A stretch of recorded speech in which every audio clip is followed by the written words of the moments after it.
Hello friends, എല്ലാവർക്കും Mallu Kannada food and ചാനലിലേക്ക് സ്വാഗതം. ഇത് നമുക്കൊരു സ്പെഷ്യൽ കറിയുടെ റെസിപ്പിയാണ്.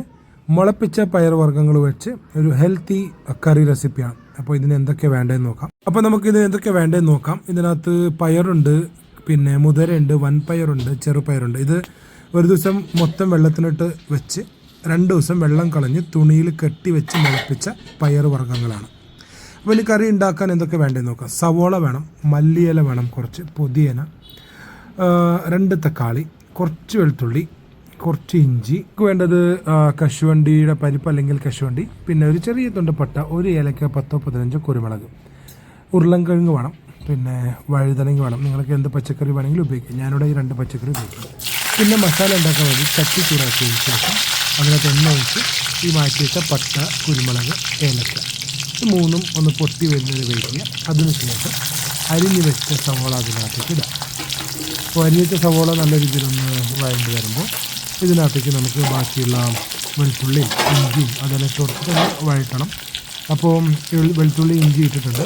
ഇതൊന്ന് ലൈറ്റായിട്ട് ചൂടായി വരുന്നത് വെയിറ്റ് ചെയ്യും. ആ ഗ്യാപ്പിൽ നമുക്ക് പയറൊന്ന് വേവിച്ചെടുക്കണം. അപ്പോൾ 2 സ്റ്റെപ്പായിട്ടാണ് പയർ വേവിക്കുന്നത്. ആദ്യം പയർ മാത്രം ഒരു 30% ഒരു ഒറ്റ വിസിൽ വേവിക്കുക, കുറച്ച് ഉപ്പും വെള്ളം ഒഴിച്ചിട്ട്. പിന്നെ ലാസ്റ്റിൽ പച്ചക്കറി മാറ്റി വെച്ചിട്ടുള്ള ഉരുളൻകിഴങ്ങ് വഴുതനങ്ങിട്ട് വേവിക്കണം. അത് ഞാൻ പറയാം. ഇപ്പോൾ ഓൾറെഡി നമ്മൾ ചട്ടിക്ക് അകത്ത് മസാലയ്ക്ക് വേണ്ടിയിട്ട് റെഡിയാക്കുന്ന സവോള, അപ്പോൾ അതിനകത്ത് കുറച്ച് ഉപ്പിടാം. ലൈറ്റായിട്ട് ഉപ്പിട്ടിട്ട് ഒന്നും കൂടി ഒന്ന് വഴറ്റി വരണം. അപ്പോൾ ലൈറ്റായിട്ട് വഴണ്ട് വരുമ്പോൾ നമുക്ക് മല്ലിയിലയും പുതിനയും, നേരത്തെ മാറ്റി വെച്ച മല്ലിയിലയും പുതിനയും ഇതിനകത്ത് ആഡ് ചെയ്യണം. നല്ല രീതിയിലൊന്ന് ഇളക്കുക. ഇത് കർണാടകയുടെ ഒരു എന്താ പറയുക special and favourite, all time favourite ഡിഷാണ്. എല്ലാവരുടെ വീട്ടിലും ഉണ്ടാക്കുന്ന ഒരു കറിയാണ്. അപ്പോൾ വളരെ രുചികരമാണ്, ഹെൽത്തിയാണ്. എല്ലാവരും ട്രൈ ചെയ്യാം.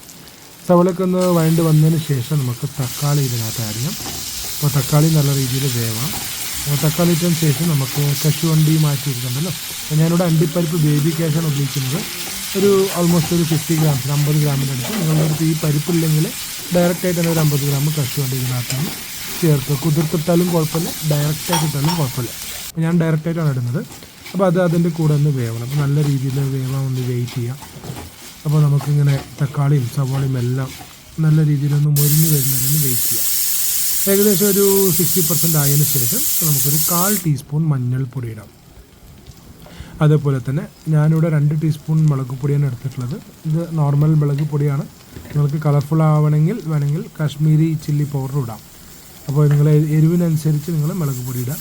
അപ്പോൾ മുളക് പൊടിയുടെ ഡബിളാണ് മല്ലിപ്പൊടി ഉണ്ടായത്. അപ്പോൾ ഞാനിവിടെ 2.5 സ്പൂണ് മല്ലിപ്പൊടി എടുക്കും. അപ്പോൾ ഇതെല്ലാം കൂടി നമുക്ക് ഇളക്കിയെടുക്കണം.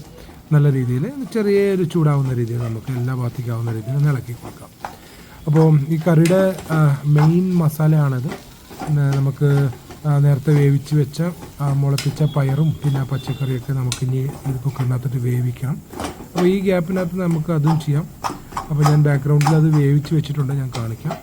അപ്പോൾ പയറൊരു വിസിൽ വന്ന ഉടനെ തന്നെ ഓഫാക്കിയിട്ട് കുറച്ച് നേരം വെയിറ്റ് ചെയ്യുക. പിന്നെ പച്ചക്കറി ആഡ് ചെയ്തിട്ട് ഒരു വിസിലും കൂടി വെക്കാം. അപ്പോൾ നമുക്ക് കറക്റ്റായിട്ട് വെന്ത് കിട്ടും. ഇപ്പോൾ നമ്മൾ നേരത്തെ വഴറ്റി വെച്ച സവോളയും പിന്നെ മസാലകളെല്ലാം മിക്സി ജാറിനകത്തിട്ട് വളരെ നൈസായിട്ട് പേസ്റ്റ് ചെയ്തെടുക്കണം. നല്ല നൈസാവണം, തരി ഉണ്ടാവാനേ പാടില്ല. നല്ല നൈസായിട്ട് പേസ്റ്റ് ചെയ്ത് വരാം. ഇനി നമുക്ക് ഒരു മൺചട്ടിയാണ് ഞാൻ ഉപയോഗിക്കുന്നത്. നിങ്ങൾക്ക് ഏത് പാത്രം വേണമെങ്കിലും ഉപയോഗിക്കാം. ഞാനിപ്പോൾ മൺചട്ടിയിലാണ് ഉപയോഗിക്കുന്നത്. ഒരു തുണ്ടം ബട്ടർ, ഏകദേശം ഒരു 30-40 ഗ്രാംസ് ബട്ടർ ഞാൻ ഇവിടെ എടുത്തിട്ടുണ്ട്. നിങ്ങൾക്ക് ബട്ടർ ഇല്ലെങ്കിൽ എണ്ണ വേണമെങ്കിൽ ഉപയോഗിക്കാം, ഏത് എണ്ണ വേണമെങ്കിലും ഉപയോഗിക്കാം. ഈ ഇത്രയും നൈസായിട്ട് നമ്മൾ അരച്ച് വെച്ചിട്ടുണ്ട്. ആ അരപ്പ് ഇതിനകത്ത് നമുക്ക് ചേർക്കാം. ഇനി ലോ ഫ്ലെയിമിൽ നമുക്ക് ഇത് നല്ല രീതിയിൽ തിളയ്ക്കുന്നവരൊന്ന് വെയിറ്റ് ചെയ്യണം. ബട്ടറും പിന്നെ അതേപോലെ തന്നെ നമ്മൾ അരച്ച് വെച്ച മസാല ഓൾറെഡി വെന്തിട്ടുണ്ട്.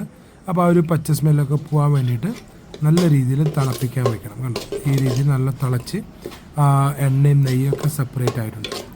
ഓക്കെ, അപ്പോൾ ഞാൻ നേരത്തെ പറഞ്ഞ പോലെ തന്നെ കുക്കറിനകത്ത് പച്ചക്കറിയൊക്കെ ഇട്ട് വേവിച്ച് വെച്ചിട്ടുണ്ട്. ഈ രീതിയിലായിരിക്കണം, വെന്ത് മാഷ് ആവാൻ പാടില്ല. ഈ രീതിയിൽ നിങ്ങൾക്ക് കാണാം.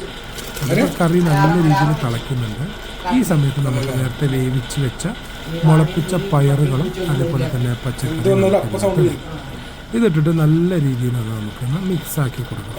അപ്പോൾ പ്രത്യേകം ശ്രദ്ധിക്കുക, ഓൾറെഡി ഈ വെജിറ്റബിൾസൊക്കെ നല്ല രീതിയിൽ വെന്തിട്ടുണ്ട്. അപ്പോൾ അത് ഉടയാണ്ട് വളരെ സൂക്ഷ്മമായി നമുക്കിതൊന്ന് ഇളക്കി കൊടുക്കാം.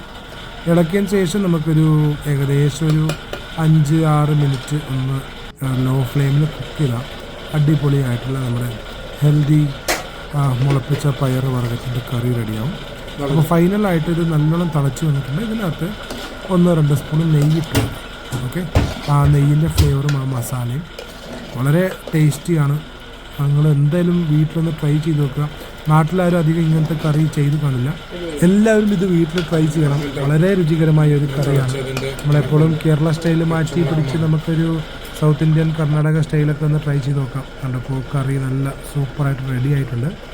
അപ്പോൾ ഇത് റൈസിൻ്റെ കൂടെയും ചപ്പാത്തിയും പൊറോട്ട, പുട്ട്, എന്ത് ഭക്ഷണത്തിൻ്റെ കൂടെയും കഴിക്കാൻ പറ്റുന്ന ഒരു ബെസ്റ്റ് റെസിപ്പിയാണ്. എന്തായാലും ട്രൈ ചെയ്ത് നിങ്ങൾ അറിയിക്കുക ഫ്രണ്ട്സ്. അപ്പോൾ ഈ വീഡിയോ ഇഷ്ടപ്പെട്ടിട്ടുണ്ടെങ്കിൽ ദയവ് ഇത് ചാനൽ സബ്സ്ക്രൈബ് ചെയ്യുക, ഷെയർ ചെയ്യുക, ലൈക്ക് ചെയ്യുക. കമൻറ്റിൽ നിങ്ങൾക്ക് എന്തെങ്കിലും റെസിപ്പിയെക്കുറിച്ച് അറിയാമെന്നുണ്ടെങ്കിൽ ദയവ് ഇത് കമൻറ്റിൽ അറിയിക്കും. ഞങ്ങൾ എന്തായാലും ട്രൈ ചെയ്യുന്നതായിരിക്കും. Thank you so much.